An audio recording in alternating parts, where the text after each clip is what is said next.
அரசியலில் அமைச்சர் பதவி வந்து ஒரு கண்ணியமான பதவியில் இருக்குது. பொது இடத்துல வந்து அவதூறாக பேசிக்கிட்டு இப்போ கட்சியோட நடவடிக்கை பார்த்தீங்கன்னா கட்சி பொருட்கள் நீக்கிறது, ஒரு மக்களுக்கான பதவியிலேருந்து எடுக்காமல் இருக்கிறது ஒரு செயல்பாடுகள் எந்த அளவுக்கு ஏன்னா எல்லாமே அடுத்த அந்த கட்சியில் வந்து அவ்வளவு தூரம் அந்த நடவடிக்கையை நம்ம எதிர்பார்க்க முடியாது. ஏன்னா இந்த அநாகரிக கண்ணியமற்ற கடமை கண்ணியம் கட்டுப்பாடுங்கிறது வந்து வெறும் முழக்கத்தில் அது பேரறிஞர் அண்ணா சொல்லிய கூற்று. அது அந்த கட்டுப்பாடு 3 வார்த்தையில் தான் இருக்கு.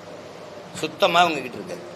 அநாகரிக அரசியல், அவதூறு அரசியல், பழிவாங்கும் அரசியல், இது மாதிரியான அரசியலின் தொடக்கமே இவர்கள் வந்து அமர்ந்த பிறகுதான். பேரறிஞர் அண்ணாவுக்கு பிறகு அடுத்து யார் அமர்ந்தாரோ அவர் தான் அதை தொடங்கி வைக்கிறார். நன்னில நடராஜன், தீப்பொறி ஆறுமுகம், ஐயா மதிப்புக்குரிய ஐயா வெற்றி கொண்டான், இது மாதிரி ஆட்கள் எல்லாம் பொது வழியிலே பேசியதற்கு உங்கள் பகுதியில் வேணா அனுப்புகிறேன். அம்மையார் ஜெயலலிதாவை எவ்வளவு இழிவா பெண்களை பேசியது, மேடையில் பேசியது. இப்போ சிவாஜி கிருஷ்ணமூர்த்தி, சைதை சாதிக்கு போன்ற ஐயாக்கள் அண்ணங்கள்லாம் பேசுறதை நீங்கள் கேட்குறீங்கன்னு தான் நினைக்கிறேன். அவர்கள் சார்புள்ள வலையொலிகள் யூடியூபர்ஸ் சொல்கிறோம்ல, அவங்க பேசுறதெல்லாம் பாரு. தனிப்பட்ட முறையில் எடுத்தவன உங்க குடும்பத்தை தான் பேசுறேன். இப்போ என்னையெல்லாம் வந்து அவ்வளவு தூரம் பேசுறேன். அது எனக்கு ஒன்றும் இல்லை. என் தாயை பேசுறது உன் தாயை பேசுறதா நன்றின்னு நான் பெருமையா போயிடுறேன். என்ன அப்படி பெத்த தாயை இவ்வளவு காலமா பேசுறான்னு நினைச்சிட்டு அது யாருன்னு பேர்லாம் நான் சொல்ல வேண்டியதில்லை. நீங்க கவனிப்பீங்க, நீங்க உங்களுக்கு தெரியாது இருக்க சொல்றேன். அதை வந்து அவங்க அனுமதிப்பாங்க. ஒரு இளைய தலைமுறை பிள்ளைகளை கூட்டி வச்சு பேச்சு பயிற்சி, அடுத்த தலைமுறைக்கு அரசியல் பயிற்சி கொடுத்த பயிற்சியாளர்கள் எல்லாம் பேரை சொல்லி பாருங்க, எப்படிப்பட்ட தலைமுறையை தயாரிக்கிறாங்கன்னு தெரிஞ்சுக்கலாம். இவங்களே சகிக்க முடியல, இவன் இன்னொரு தலைமுறைக்கு வேற கற்பிச்சு கொடுக்குறாங்க. இப்படி பேசணும், அப்படி பேசணும். அதுல ஒவ்வொருத்தரும் அவங்க பேசுறத பொது மேடையெல்லாம் அது கட்சி உள்ளரங்குல பேசும்போது அவங்க ரசிப்பாங்க. அதுல நீங்க எதை சொல்றீங்க, யாரை குறித்து கேட்குறீங்க, அதான் அந்த கட்சியின் தலைமை தான் அதை செய்யணும். அதனால அவர் பேசியிருப்பாரு. ஐயா என்னோட தனிப்பட்ட கருத்து அதுக்காக ரொம்ப வருந்திருப்பாருன்னு நான் நினைக்கிறேன். வருந்திருப்பாரு. ஏன்னா உண்மையிலே நம்ம மதிக்கக்கூடிய ஒரு பெரியவர், அவர் வருந்திருப்பாரு. அப்புறம் அதுக்கு போல போயிட்டு அதை நீங்க அப்படி பேசிட்டேன்னு சொல்லிட்டு கொண்டதில்லை. இனி வரும் காலங்களில் நானும் சரி, நீங்களும் சரி, எல்லாருமே சரி, கொஞ்சம் கண்ணியமா நம்ம பேசணுங்கிறது இது ஒரு படிப்பினை. அப்படி எடுத்துக்க வேண்டியது.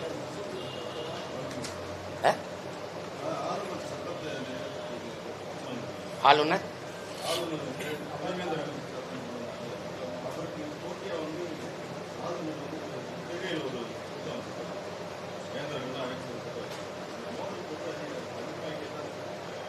அது ஜனநாயகத்துக்கு அழகு இல்லை. அது வந்து உங்களுக்கு இந்த நாடு வந்து மக்களாட்சி தத்துவத்தை ஏற்றுக்கொண்ட நாடு, மக்களுக்கான ஆட்சி நிறுவுகிற ஒரு அமைப்பை ஏற்றுக்கொண்ட நாடு. அதிகாரம் மக்களுக்கு, அப்படிதானே? மக்களாட்சிங்கிறது மக்களுக்கான அதிகாரத்தை மக்களை நிறுவுகிறது பேர் தானே மக்களாட்சி. அப்படி மக்களால் நிறுவப்பட்ட ஆட்சி தானே திமுக ஆட்சி. அப்ப அந்த மக்களால் நிறுவப்பட்ட ஆட்சிக்கு இல்லாத அதிகாரம், இந்த நாட்டின் முதலமைச்சர் ஐயா ஸ்டாலின் அவர்களுக்கு இல்லாத அதிகாரம் ஒரு நியமன உறுப்பினர் RN ரவிக்கு எப்படி வருது? இந்த நாட்டில் ஒரு அமைப்பு இருக்கு. மக்களாட்சியின் தலைவர் யாரு? குடியரசுத் தலைவர்.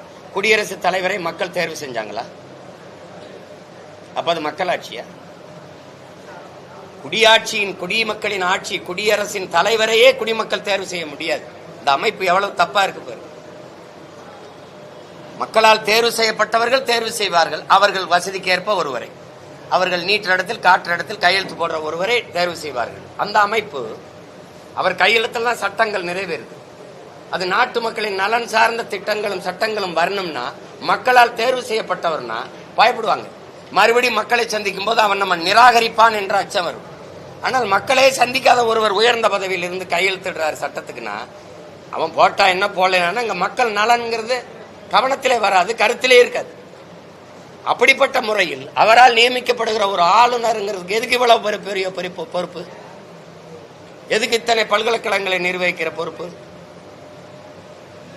ஆளுநருக்கு சம்பளம் யார் கொடுப்பா? மாநில அரசு. இந்த வேந்தர்களுக்கு பல்கலைக்கழக வேந்தர்களுக்கு சம்பளம் யார் கொடுப்பா? மாநில அரசு. அந்த வேந்தர்களை யார் நியமிப்பா? மாநில அரசுக்கு இல்லாத உரிமை அந்த நியமன உறுப்பினருக்கு எப்படி வருது? இது எப்படி மக்களாட்சின்னு சொல்ற? இது மக்களாட்சிக்கு எதிரான துரோகம். இது ஒரு நியமன உறுப்பினருக்கு எல்லா அதிகாரம் இருக்குன்னு வச்சுக்கிட்டு நீ அங்க போய் இது பண்றது, இங்க போய் போட்டு இதுல கையெழுத்திட முடியாது, இதுல அது பட முடியாது. ஒரு ஆன்லைன் ரம்மி விளையாட்டு, அதுக்கு எதிராக ஒரு தீர்மானத்தை போட்டா கையெழுத்து போடலையே. ஒரு இஸ்லாமிய சிறை கைதிகள் விடுதலை அதுன்னு ஒரு தீர்மானத்தை நிறைவேற்றினா அது அங்கீகரிக்கலையே. அப்ப எது ஒன்றுமே ஆளுநர் கையெழுத்துல தான் இருக்கும்னா, அப்ப மக்களாட்சி வரிசையில் நின்று ஒரு நல்ல ஆட்சி கனவோடு வாக்கு செலுத்தின மக்களுக்கு என்ன இருக்குது? இங்க என்ன இருக்குது? அப்ப வெற்று வார்த்தை. மக்களாட்சிங்கிறது, ஜனநாயகம் என்பது சும்மா வெறும் வார்த்தை. அதனால அதெல்லாம் ஏற்க முடியாது, அதெல்லாம் தேவையில்லாத நடவடிக்கை. அதாவது ஐயா ஸ்டாலின் மாதிரி ஒரு ஆள் இருக்குன்னா சமாளிச்சு ஆட்டம் காட்டிக்கிட்டு இருக்காப்புல. எங்களை மாதிரி ஒரு ஆள் ஏறி உட்கார்ந்த என்னை மாதிரி ஒருத்தன் என்ன நடக்கணும் ஒரு நாள் பார்க்க தானே போறீங்க. என்னம்மா வேற ஏதாவது கேள்வி?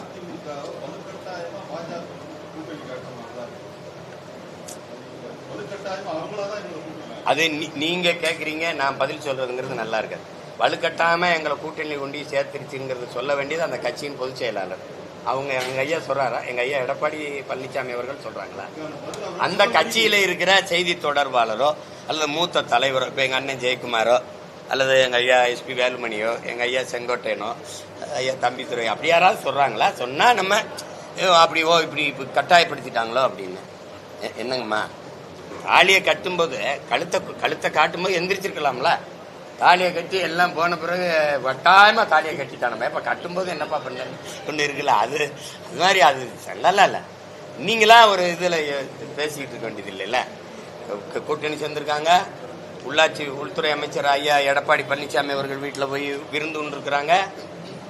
இதெல்லாம் என்னத்தையாவது நம்ம இது எப்படி சொல்றது, புரணி வச்சுட்டு கூடாது.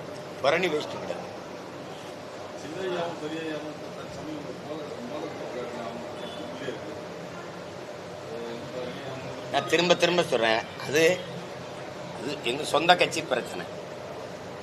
பட்டாளி மக்கள் கட்சியில் இருக்கிற எங்க ஐயாவுக்கும் சின்னையாவுக்கும் இருக்கிற பிரச்சனைங்கிறது சின்ன பிரச்சனை, அது பேசி தீர்க்கலாம். அப்படி நாட்டுக்கும் மக்களுக்கும் அதனால ஏதாவது பிரச்சனைன்னு சொல்லுங்க, நான் பொறுப்பேற்று எங்க ஐயாட்ட போய் பேசுறேன். இப்படி ஒண்ணும் இல்லை.